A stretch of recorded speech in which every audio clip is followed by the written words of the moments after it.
غرور سے اپنے آپ کو بچانا ہے۔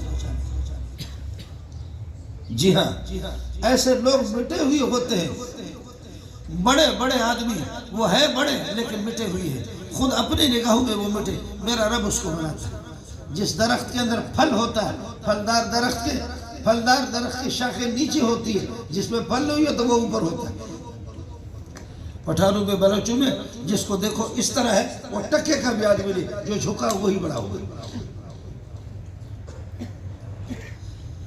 فخر سے، ریا سے، نام نمود سے، علماء کرام مجھے معاف کیجئے گا، آدمی نماز پڑھ رہا ہے، ایک نے ساتھ کہا کہ سبحان اللہ، جب سے بھی اس کو دیکھتے یہ نماز پڑھ رہا ہے، سبحان اللہ، بہت بڑے بزرگ ہیں۔ دوسرے نے کہا جب سے بھی دیکھا یہ نماز پڑھتا ہے۔ تیسرا کہتا ہے یہ ہمیشہ مسجد میں ہوتا ہے۔ چوتھا بھی زور سے کہہ رہا ہے کہ جب بھی اس کو دیکھتے ہیں نفلیں پڑھتا ہے یا تلاوت کرتا ہے۔ کہتے ہیں کہ نہیں، صرف نماز نہیں بلکہ میرا روزہ بھی ہمیشہ ہوتا ہے۔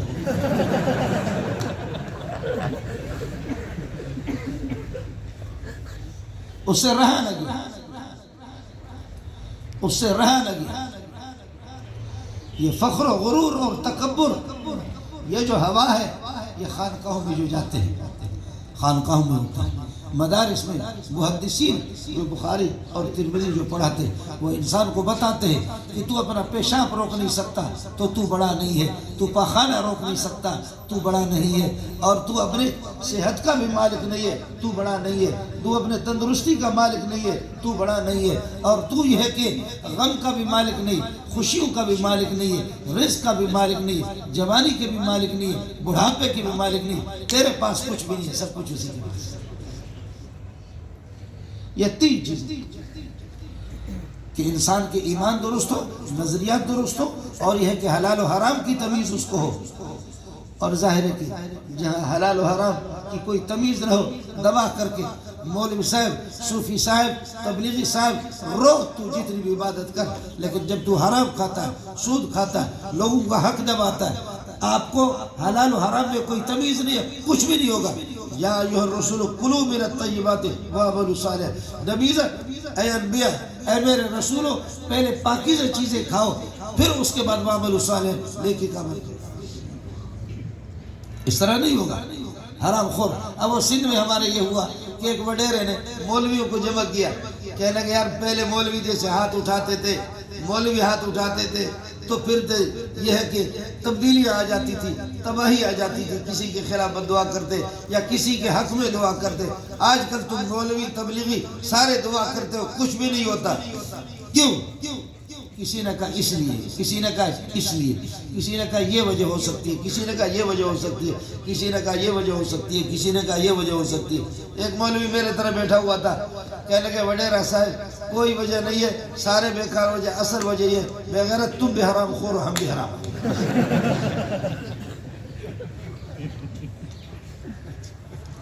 تم بھی حرام کھاتے ہو اور ہمیں حرام کھلاتے ہو۔ آپ کو معلوم ہے حجاج بن یوسف جب عبد الملک بن مروان کی حکومت آ گئی اور یہ اس کے گورنر تھے حجاج بن یوسف کو کہا گیا کہ کوفہ کے اندر کچھ مولوی ہے، کچھ بزرگ ہے، جب کسی کے خلاف ہاتھ اٹھاتے وہ تباہ ہو جاتے۔ حجاج نے اپنے کمانڈو، اپنے وزیروں کو بلایا، کہنے لگے کوئی صورت ان سے بچنے کی کوئی صورت بن سکتی ہے؟ آخر صورت نکالی، علماء اس کو سن لے، صورت یہ نکالی، یہ جو جتنے بزرگ ہیں ان کو حرام کھلاؤ، اس کے بعد کچھ بھی نہیں ہوگا، آپ کے خلاف بد دعا نہیں لگے گی۔ چنانچہ حجاج بن یوسف نے اس کی بکریاں چھینی، اس کی بکریاں دمبے دبا دبا کر کے ایک بہت بڑے حال میں اس نے دعوت کی، اور جتنے صوفی تھے اور جتنے حلال خور تھے، جتنے مستجاب الدعوات تھے، سب کو بلایا، کہنے کہ بے فقیر آدمی میری دعوت تو کھا لو۔ سب نے آ کر کے حرام کھایا، اور کھا کر کے خوب ٹکے بکے کھا کر کے کباب کھا کر گیٹ پہ حجاج کھڑے ہو گئے اور سب سے ملے، آپ کا بڑا احسان، آپ میری جگہ پر میری دعوت آپ نے قبول کی، آپ کا بڑا احسان، آپ کا بڑا احسان۔ سب کو چھٹی کی، چھٹی کرنے کے بعد ناچنے لگے، کہنے لگے اب یہ الو کے پٹے جتنے بھی بد دعا کریں گے مجھے کوئی بد دعا نہیں لگے گی۔ اب کچھ نہیں ہوگا، اس لیے کہ ان کے جہنم میں، ان کے پیٹ میں میں نے حرام پہنچا ہے۔ حلال و حرام، یہ حلال ہے، یہ حلال ہے، یہ حرام ہے، یہ ربا ہے، یہ سود ہے، یہ شبہۃ الربا ہے، یہ چیزیں کوئی جانتا بھی نہیں۔ یہ کالج کا علم نہیں ہے، کالج میرے ملک کی ضرورت ہے، یونیورسٹی میرے ملک کی ضرورت ہے، اسکول میرے ملک کی ضرورت ہے، یہ تعلیم ہو، لیکن یہ چیزیں ان کے ہاں نہیں ہیں۔ یہ مدارس، اہل مدارس، اور میں نے کیا کہ تزکیہ نفس، یہ ساری چیزیں قرآن پاک میں، قرآن پاک ہی سے یہ سارے قرآن کی تفسیر ہے، اور ایک مستقل ایک فن ہے، اور علم حدیث ہے وہ مستقل ایک فن ہے۔ حافظ صاحب ہے، یہ سب کچھ آپ آ کر کے مدارس میں دیکھیں۔ میں باہر کے لوگوں کو دعوت دوں گا، مدرسوں میں کمزوری بھی آ گئی ہے، کوتاہیاں بھی آ گئی ہے، لیکن آپ آ کر کے دیکھ کر کے آپ حیران ہو جائیں گے۔ اس کے باوجود بھی اللہ پاک کس طرح ان لوگوں سے کام لیتا ہے اور کس قسم کی محنت ہوتی ہے۔ ہمارے مدارس میں آپ کو بتا دوں، طلبہ پڑھنے والے بھی ہوتے ہیں، اچھے طالب بھی ہوتے ہیں، اخلاق والے طالب علم بھی ہوتے ہیں، اور چور بھی ہوتے ہیں، ڈاکو بھی ہوتے ہیں، ان میں چور بھی ہوتے ہیں، ملکوں کے جاسوس بھی ہوتے ہیں۔ وہ تو کالج میں بھی ہے، وہ فوج میں بھی ہے، وہ آرمی میں بھی ہے، وہ ہر جگہ یہ جاسوس اس طرح گھسے ہوئے۔ مدرسے میں آ کر کے دوسرے ملکوں کے بھی، اب تو آج کل نہیں آ سکتے، جاسوس ہوتے ہیں ہزاروں میں، اگر ایک سڑا ہوا اگر کوئی دانہ آ گیا تو آ گیا۔ یہ ہے محنت، اس قسم کی نہیں ہے۔ آپ دیکھیں گے کچھ طلبہ رات کو 11 بجے سوئیں گے، کچھ کو دیکھیں گے 12 بجے سو جائیں گے، کچھ کو رات کو 3 بجے اٹھو گے، رونے کی آواز آئے گی۔ بخدا میرے پاس خود لوگ مہمان آ گئے جامع فاروقیہ میں، اور وہ آدھی رات کو اٹھ کر کے جامع فاروقیہ کی مسجد میں چلے گئے، تہجد گزار، جیسے رونے کی آواز انہوں نے سنی تو انہوں نے جیسے بتی جلا دی کہ کیا ہو گیا۔ جا کر کے دیکھا ادھر طالب میں کھڑے ہو کر کے نفل پڑھ کر کے رو رہا، ادھر بھی کوئی رو رہا ہے، ادھر بھی رو رہا ہے۔ آ کر کے وہ مہمان میرے پاس رونے لگے، کہنے لگے مولوی صاحب یہ کیا ہے؟ میں نے کہا میرے جیسے خراٹے لینے والے سونے والے بھی ہیں، اس طرح رونے والے بھی ہیں، سونے والے بھی ہیں اور رونے والے بھی ہیں۔ یہ بڑی محنت ہوتی ہے۔ آپ آئیں گے مدرسوں میں دیکھیں گے طلبہ حفظ والے بچوں کو صبح 4:30 بجے 5 بجے ان کو اٹھاتے ہیں، 5 بجے ان کو اٹھاتے ہیں، 5 بجے اب رٹا لگا کر کے وہ بس جھوم جھوم کر کے قرآن پڑھ رہے ہوتے ہیں۔ قرآن پڑھتے پڑھتے 7:30 بجے 8 بجے ایسی چائے ان کو دیتے کہ سبحان اللہ، نہ اس میں صحیح پتی ہے نہ اس میں سے شکر ہے، دودھ تو اس میں ڈالنا ہی حرام ہے، یعنی دودھ والی چائے طالب علم کو پینا ہی حرام ہے، وہ سلیمانی اور کوا۔ اب رات کی آدھی روٹی اس کی، کل والی روٹی کل کی بچی ہوئی یا رات کی روٹی بچی ہوئی، آدھی روٹی لے کر کے اس نے کھا لیا، چائے کا پیالہ پی لیا، پھر جھوم جھوم کر کے قرآن پڑھ رہا ہے 11 بجے۔ 11 بجے کے بعد ماشاءاللہ بہترین قسم کی دال آ گئی، نہ اس میں گھی ہے نہ اس میں مسالہ ہے نہ اس میں ٹماٹر ہے، کچھ بھی نہیں۔ یہ 11-12 بجے یہ دال کھا کر کے پھر اس کے بعد سو گئے آدھا پونا گھنٹہ کے لیے، زور کو اٹھا پھر قرآن پڑھ رہا، عصر کے بعد تھوڑا سا فٹ بال کھیلا یا کچھ آپ نے ریسٹ کی، مغرب کے بعد پھر جھوم رہا، اور پھر یہ کہ رات کو عشاء کے بعد پھر 11 بجے پڑھ کر کے اب جو بات سننے کی بخدا میں نے خود دیکھا ہے، میں نے اس کا مشاہدہ کیا۔ یہ طالب علم اس کے دائیں طرف بھی نہ اس کے سامنے ٹیلی ویژن ہے نہ گھر کے اندر ٹیلی ویژن ہے، یہ تو دائیں طرف بھی قرآن ہے بائیں طرف بھی قرآن ہے، آگے بھی قرآن پڑھ رہے پیچھے بھی قرآن پڑھ رہے۔ اب رات کو 11 بجے تک، صبح 5 بجے کا اٹھا ہوا مستقل قرآن پڑھ رہا، رات کو 11 بجے جب یہ سو گئے ایسے سوئے ہوئے، اب تکیہ اس کے سر کے نیچے سے نکل چکا ہے، تکیہ سر کے نیچے سے نکل چکا ہے، اور یہ طالب علم اللہ کا بھلا کرے قمیص کے بٹن کھلے ہوئے، بخدا ہم لوگ بیٹھے ہوئے، کوئی سورہ کہف کی تلاوت کر رہا، کوئی سورہ نور کی تلاوت کر رہا، کوئی تبارک الذی کی تلاوت کر رہا۔ جب وہ طالب علم، ہم خود سنتے بھی ہیں بہت سے طلباء کو، اور صبح کو جب اٹھتے ہیں ایک طالب علم کہتا ہے میں نے نیند میں 1.5 پارے کی تلاوت کی ہے، کوئی کہتا ہے آدھا پارے کی میں نے تلاوت کی ہے۔ مجھے خدا واسطے بتا دو کہ بزرگ کس کو کہتے ہیں؟ اس سے بڑا بزرگ کائنات میں کوئی بھی نہیں۔ مجھے تو آپ کے پٹھانوں کا پتہ نہیں، لیکن ہمارے بلوچوں میں اور سندھیوں میں سب سے بڑا بزرگ یہ ہوتا ہے جس کا یہ نام آپ کو سمجھ نہیں ہے؟ سب سے بڑا بزرگ یہ ہوتا کہ سب سے بڑا بزرگ وہ ہوتا کہ جو نماز نہ پڑھے، مسجد کو نہ جانتا ہو بالکل، اور پھر وہ چرس لگائے، چرس پیتا ہو۔ سب سے بڑا بزرگ ہمارے یہاں یہی ہے، اور مشہور ہے کہ جی سیدہ آل رسولہ، بابا آل رسولہ و سید۔ آپ کے پٹھانوں کیا ہوتا ہے؟ آغا آغا آغا آغا۔ میں ان آغاؤں کے خلاف نہیں ہوں کہ جو دیندار ہو، عالم ہو، متقی ہو، پرہیزگار ہو، سید ہو، ان کے خلاف نہیں۔ اس آغا کی بات کر رہا ہوں کہ یہ نہیں ہے، اس آغا کی بات کر رہا ہوں جو رب کو جانتا نہیں، مسجد کو نہیں جانتا، نماز کو بھی نہیں جانتا، اور اس آغا کی بات کر رہا ہوں کہ جو کبھی اللہ کا منع کریے کہ مسجد کی شکل کس نے نہیں دیکھی، اس آغا کی۔ ہمارے بلوچوں میں بھی اس قسم کے ہے، یہ ہوتا ہے یہ۔ اب مجھے یہ بتاؤ کہ جو 4 بجے سے اٹھ کر کے 5 بجے سے رات کے 11:30 تک، اور پھر نماز اگر آپ پڑھیں گے، نماز پڑھیں گے، نیت نہیں کریں گے، نماز آپ کی نہیں ہوگی۔ حج بغیر نیت کے نہیں، زکوٰۃ بغیر نیت کے نہیں، روزہ بغیر نیت کے نہیں۔ قرآن نیت کر کے پڑھو، بیداری میں تب بھی ثواب، اور نیند کی حالت میں وہاں کیا نیت ہوتی ہے؟ نیند میں جو پڑھتا ہے تب بھی اس کو ایک لفظ میں 10 نیکی ملتی ہے۔ اس لیے ایک بڑی محنت مدارس میں، مان لیا کمزوریاں بھی ہیں، کوتاہیاں بھی ہیں، یہ سب کچھ اپنی جگہ پر ہے۔ مدارس میں آج کے مولوی کو آپ ابو بکر کے ساتھ نہ تولو، عمر کے ساتھ نہیں تولو، عثمان علی کے ساتھ نہ تولو۔ آج کے مولوی کو تولنا ہے تو اسلام آباد والے جو بھیڑ بکریاں ان کے ساتھ تولو۔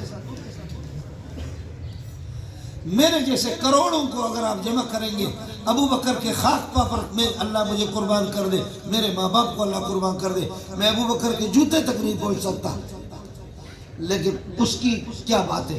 اس کا اور میرا کیا موازنہ ہوگا؟ جو خاتم النبیین پڑھتے ہوئے منہ ٹھیڑا ہو جاتا ہے 70-80 سال، تب بھی خاتم النبیین کا لفظ اس کے منہ سے نہیں نکلتا۔ اس کے بارے میں آپ کیا کہتے ہیں؟ جس کو اناتونا کل بھی یاد نہیں ہے، جس کو قل اللہ احد اللہ الصمد بھی یاد نہیں ہے، جس کا کلمہ بھی درست نہیں ہے لا الہ الا اللہ محمد الرسول اللہ، اس کو بھی زیر و زبر کے ساتھ غلط سلط پڑتا ہے۔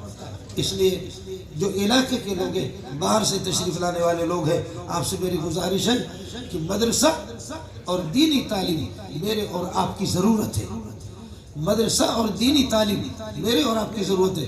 یہ ضروری نہیں ہے کہ ہر بندہ مولوی بن جائے، مفتی بن جائے، مفسر بن جائے، محدث بن جائے، لیکن اتنا تو ہو کہ جو تاجر ہے، تجارت کر رہا ہے، تجارت کے موٹے موٹے مسائل، حلال و حرام کی تمیز بھی ہو، اللہ کے بارے میں مجھے کیا نظریہ رکھنا ہے اور اللہ کے بارے میں کیا عقیدہ رکھنا ہے، اللہ کی صفات کے بارے میں۔ اس لیے علماء کی صحبت، علماء کی صحبت، علماء کی رفاقت، علماء کی مجلسوں میں جانا، کم از کم اپنے رب کو پہچان لو، یہ چیز ضروری ہے۔ اور مدرسے کے ساتھ، مسجد کے ساتھ آپ کا تعلق ہوگا، اللہ پاک پھر یہ کہ اس دنیا کو چلائے گا۔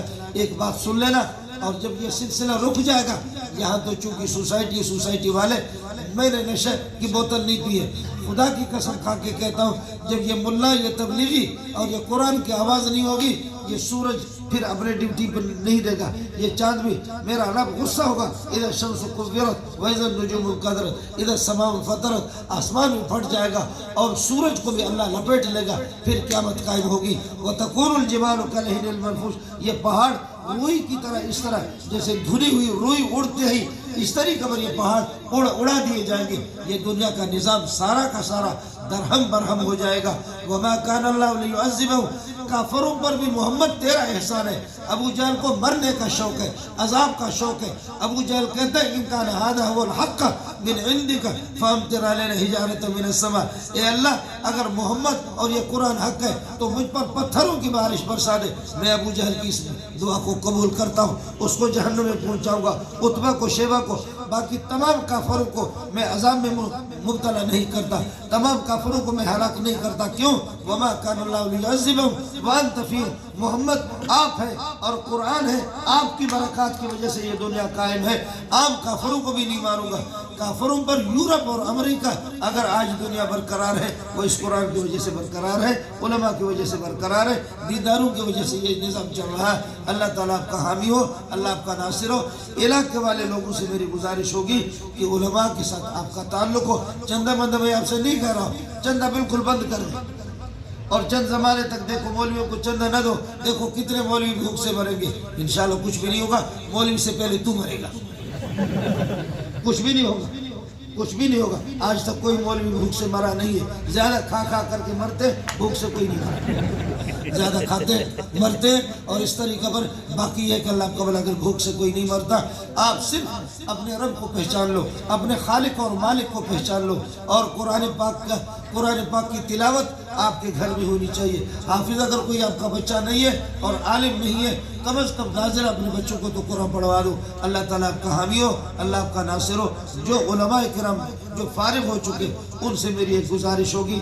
میں اپنے ساتھیوں سے کہتا ہوں، آپ سے بھی یہی عرض کروں گا، ساتھی جو فارغ ہو چکے ہیں مسلسل درودوں کا اہتمام کرتے، چلتے پھرتے درود کا اہتمام کریں، اور 2 رکعت صلاۃ الحاجت بھی پڑھ لیں، اور یہ دعا کر لیں، اور کتابوں میں بھی لگے رہیں. یہ دعا کر لیں، پروردگار ہم سے کام لے لو، ہم سے کام لے لو. خبردار ہمت نہیں ہارنا ہے آپ کو. راتوں کو اٹھ کر کے رونا، مطالعہ بھی کرنا، درودوں کا اہتمام بھی کرنا، اور جہاں پر کوئی مسجد اگر مل جائے درس قرآن دے دینا. سال 2 سال 5 سال ہو سکتا ہے کہ آپ پریشان ہو، نہیں ہوں گے.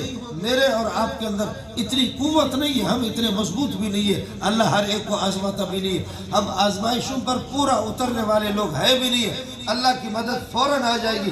لیکن خدا واسطے اپنے آپ کو جہاں بھی جس علاقے میں جاؤ، لوگوں کے دکھ میں، درد میں، پریشانیوں میں، مصیبتوں میں، غمی میں، خوشی میں شریک ہو جاؤ، گھل مل جاؤ. انشاءاللہ پوری دنیا آپ سے محبت کرے گی، لوگ آپ کے لیے مریں گے. ان علماء کو بھی مبارکباد، اور مدرسہ والوں کو بھی، اساتذہ کو بھی مبارک، اور ان کے عزیز و اقارب کو بھی مبارک. اللہ تعالیٰ اس اداروں کو ترقیوں سے نوازے. اللہ تعالیٰ اہل محلہ اور علاقے کے مدرسے کے مساعدین اور معاونین، ان کے تعاون کو اور ان کی اس عقیدت کو اپنے بارگاہ میں قبول فرمائے. اللہ تعالیٰ یہ ہے کہ آپ کا حامی ہو، اللہ آپ کا ناصر ہو، اللہ آپ کے علم عمل میں، عمر میں برکت عطا فرمائے. آپ دیکھیں کہ گلا میرا بہت گلا کر رہا ہے، اس لیے بس ایسے جو کچھ کہنا تھا آپ سے کہہ دیا. وآخر دعوانا الحمدللہ. میں حضرت ڈاکٹر صاحب سے ملتمس ہوں کہ وہ اپنے دست مبارک سے دور حدیث اور درجہ تخصص کے طلباء کرام میں